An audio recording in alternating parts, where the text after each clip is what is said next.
Yo, we are represent Jamaican culture and dancehall and reggae, you know? Rastafari! Congratulations. Let's just start with that. What a epic win. Yeah. It was crazy, yeah.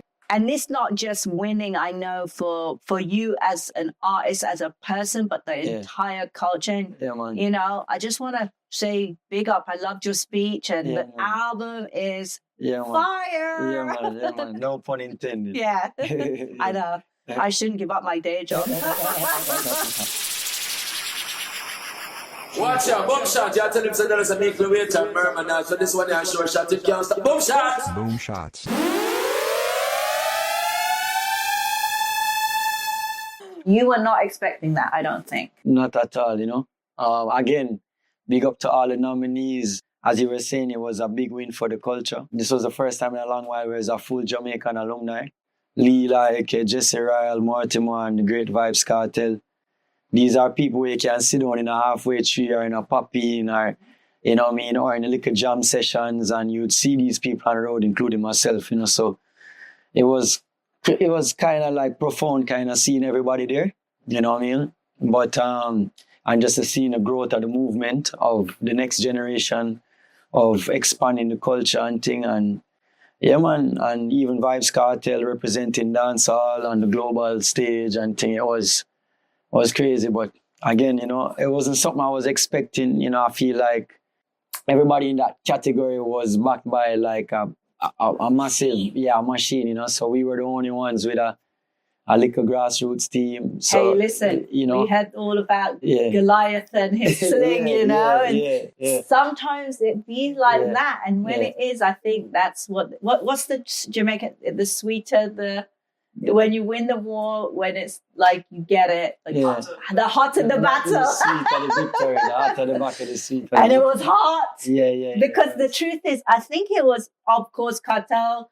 came with his album. He's had an epic year, like you said, and he's been selling out stadiums. Shout out to the World Boss. We've been one of those artists that kind of been functioning outside of the industry for all my journey. You know what I mean? So we don't really do these kind of things, you know what I mean? And you know, we and the team decided to submit the album, and when we heard that we got nominated, that was it for me. Anything else was a bonus, you know what I mean? So, yeah, man, super humbling too, because I feel like we made a lot of people proud, and, you know, we represent the culture and we represent Rastafari, and even just the testimonies and the texts and the calls, and it was just like, it just reminded like how serious you have to take your journey, and you can't play with this thing you call music. Yeah. You know what I mean? I want to say social media can take all these twists and turns. I mean, you saw it with the Grammys thing. You know, you coped with it because it's a real situation. And, you know, I love how Jamaica just like rallied around. But people make up their stuff. And there was all that stuff going on, which was, we would say controversial, not controversial, but you lived through it, right? What was it like to feel like there were two sides to things? I mean, in the end, I know that you and Cartel are good. You and his team are good. But then people have their little bits. Why this and who wins? And every year people go, that person should have won or this person should have. Everyone has their favorite, right? That's the beauty of art though, right? I would never want to make art where somebody's indifferent about it. You know what I mean? Like good, strong art is where somebody feels strongly about something, and people are passionate about their artists, you know? So the fans of Cartel or the fans of Louda, they want their artists to win because they're living with these artists. So it's good, you know what I mean? I feel like it's a good thing, you know? But at the end of the day, I feel like I would be ungrateful to look at the negative because there was just so much love too around it. And when people actually went and did a little deeper dive, they would say, yo, you know, I didn't want Cartel to win or I didn't want him, but when we go check out the album, it actually bad, you know. And as I say, it's art, you know, and we love to see the passion, and there was so much love around it and so much people fighting in the comments and things. Like, well, you're right. That's the real win. Yeah. Because you get, that's the biggest compliment, because people go actually say, I better know what I'm talking about. So end up listening to your album when they probably wouldn't have if they were just being other fans of other artists. So you got the real win. And then you know, winning people over, that's like a whole new audience. I think it would have been, if we never put in the work, nobody can take this from me. Because I know we put in the work, you know. I've been doing this for 10 plus years, like really working, like even when not being seen or heard. The most uncomfortable part of an artist's journey is the part of being unseen and unheard. Most people don't even get through that process, you know. So we know, you know, but nobody can take away the work or put in at this. And at the end of the day, it's just an award. You know what I mean? This is just a little recognition thing for say, yo, boom. With peers say, yo, this is the project what they want. But at the end of the day, yo, this is way bigger than this. And for say the reception of how people respond just shows you how it's way bigger than this. The greatest act a human can do is inspire another person. Listen, blood and fire. Yes. That word blood means a lot to you because you have bloodline, you have blood and fire. Yeah. What is the meaning behind using that word? You know, to be honest, bloodline really stemmed from the blood moon. It started, there was a time when I was working on the album where there was this big thing about the blood moon and it kind of did. But at the same time, that was the first time I joined the Fathers Club, you know, where I got my first son. And it made me think about my legacy and how am I going to guide this little life, you know, and it made me think about my bloodline and like how you have to make your bloodline rich in the sense of not in money, but just in terms of wisdom and love and how you pass that, like how my father did pass that bloodline on to me. So, and Blood and Fire now was just like a twist of the expansion of that, where now the blood become the sacrifice of the work that it takes to do this thing here, you know what I mean? And representing the personal journey as well of what you have to do to become a man and to stand in this Babylon and still hold your honor and your principles in an industry that's full of vampires, you know what I mean? And then the fire now represents the burning of the old to become new, and in the fire we have to keep that message there loud and at the forefront, you know. We've talked about bloodline and blood and where you're going. I want to kind of touch a little bit on the collaborations because, you know, you have one with Masicka, who's a dope artist, you know. Masicka is also going, you know, he's had his fair share of social media stress and wins and whatever. But how did that link happen? He's considered one of the most prolific lyricists in Jamaica, you know? Yeah. I met Masicka now at the time when him and Kabaka had a record called, I think it was like Wagwan Kabaka, Wagwan Masi. I forgot the title of it, but at that time, that was like 5 years, 6 years ago, 7 years ago. And him and Kabaka was campaigning the song. So a lot of times, because of that, Kabaka brought, I think, Masicka to my first ever show in Kingston, in Ligani. That was the first show I ever did. And that was the first time I met him.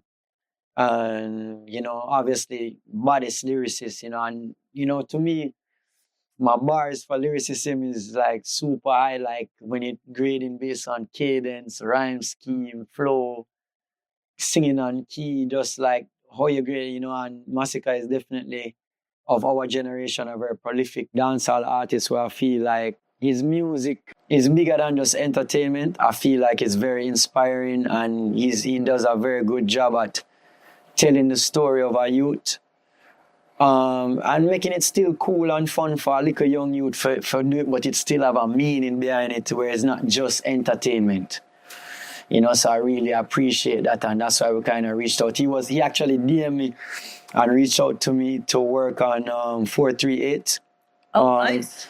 To work on his album, but just timing, and it just never happened.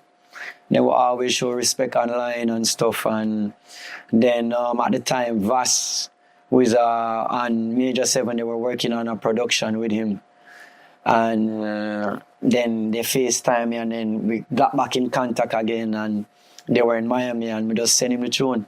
Nice. And within an hour, and send it back, you know. And I don't know, I feel like that verse that him sing just make him know, like, yo, Massimo just feel like he was talking to me.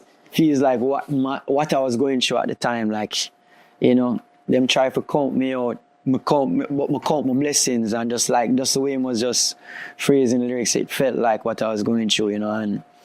But yeah, man, Masicka, man, a very special artist. No, actually, forever grateful. That song we just found out yesterday that we're up for best song for at the Caribbean Awards in New York. Yeah. Okay. So we just coming up here. We just got nominated for best. Congratulations. Best song. Yeah, for that. Yeah. So and best album too. Of course. Yeah. You're just slipping that in. Slip that. Oh, yeah. Listen, someone like Masicka, I know I can say confidently, being around him multiple times, like he does it like a lot of artists that are true to their craft. They don't do things they don't want to do. So when good people and good musicians can connect, it's always really nice. Yeah, man. And I feel like it was important for the culture to, you know, like in the sense of the new era. Yeah. And the new era of dancehall and the new era of reggae, and we're collaborating and we're creating that unity and, you know, joining the culture instead of dividing it, you know, because when it, you know, there's a lot of conversation of trying to split up the genres. I would see people saying, yo, we need to split up the Grammy category or whatever to make sure, but dancehall or whatever. But this is one music, you know, and I think it's actually wrong too, because if you look at the history of all the people that they won, there's a lot of dancehall artists that won the Grammy as well. Shaba, Buju, you know what I mean? Beanie Man, you know what I mean? There's just so much dancehall artists that also won it, you know? So, and it's very important, especially right now, that we keep it together because it's so small in the grand scheme of things that before we can even talk about splitting it up, let's expand on the core of it. Like even with the Grammys, I think there was only like 77 or 80 something albums submitted. Yeah. You know what I mean? And when you look at all the other categories, there's over like 600-700 projects submitted. So for us to split that now is gonna like almost you're going to delete the category because it's not gonna be worth it. Right. You know what I mean? So we have to, when you do like a deeper dive, when you see the numbers behind the thing, is like we can't afford to split it right now. You know, needs to stay strong together. Yeah. Because yes, you know, I've spoken to many, and that's why I'm gonna say it on my speech. I want to say, yo, we're representing Jamaica reggae and dancehall. You know what I mean? Because there's every reggae artist has dancehall records, and every dancehall artist has reggae records. Amen. So that show you is what culture is, just who we are. It's a part of who we are to have these rhythms. We were born and raised with these rhythms in our bloodline. You know, Coco T, R.I.P., is the one that made me realize that. Yeah. He's such a wicked DJ, but we just know him as a singer. And you start to realize, like, you know, this is, like you said, it's all in the bloodline. Yeah. It's whichever one. Sometimes you just become more known for certain things, but like, even Paris, you can listen back to some of his. Yeah, for versatile, man. And we're in a global space now where, as a musician, you won't thrive doing one thing. You know, you have to be able to do. You have to can sing. You have to can chant. You have to can have lyrics. You have to can have strong records. You can freestyle. You have to can just like take the whole thing. You can't just take a piece of it. Well, you know, you guys are so blessed to give us all this music, but you also carry this stress at some points because you're carrying the culture. You know, so artists have a, you know, some people say it's gift and a curse, but I think what it means is like you have responsibility. Yeah, man. And because people become your songs, you know, people become your melodies. People start even looking like your songs. It's something where we take serious, and you know, music at the core bones of it, when it shake off all the fluff, is for the betterment of humanity's art, you know. So, but that's an honor, because when the message is real, yes, man, then it's effective. Look at what Bob did. Yeah, man. You know? Man. Yeah, man. And him never getting flowers still. really when he passed, you know. So, But the impact that he has had, it's really the message in the music, Yeah, you man. know, when artists are putting out the right message and it gets taken, it can be more powerful than any government shutdown. music, as I said, like I don't like to like judge anybody's art form, you know what I mean? Because, you know, there's all different kind of musics that play different roles in people's life. But I think there's an imbalance in the conscious music being at the forefront, you know what I mean? And not saying that the other music is less valuable, because any music is good once it's taking somebody out of their day-to-day stress of this matrix that we're in, you know? But I think that there needs to be a little bit more of a balance in the scene of certain things and out there in the world, you know? So, you know, as I say, you know, this lineup of youths of conscious music, you know, is really, you know, special. I think that the universe, when the universe makes a call, you know, some people answer, and the humanity is calling for something real again. And I'm not saying me but I'm just saying in general, when that call happens, there just people answer that inspiration in the universe, and it comes out in different ways, maybe through my album or through Mortimer album, where people really looking for something wholesome, you know, like we've been getting fast food a lot, you know, and people want a real dinner now, you know, like something we're home cooked, you know. And so, nutritious, yeah. and something that brings value Substance, and you know. meaning, and you can grow from it, Yeah, because man. everything else is stomping man. you. And we talked about this RIP to the legend Sly, you know, Dunbar, who we just lost. Like people like that who has created man. bodies and bodies man. of work that we man. can still Yes, man. live with that music. That is the biggest gift that artists can. And, you know, every time I met that man, he's so humble. Yeah, man. And he just gives you the time. He like, sit there, even if he's on his drum machine. Because he was always about the work. It wasn't about the facade. Like, it's not about the Grammys. It's about the work. Like, and he was content with that. Yeah, exactly. You love the journey. You love the process.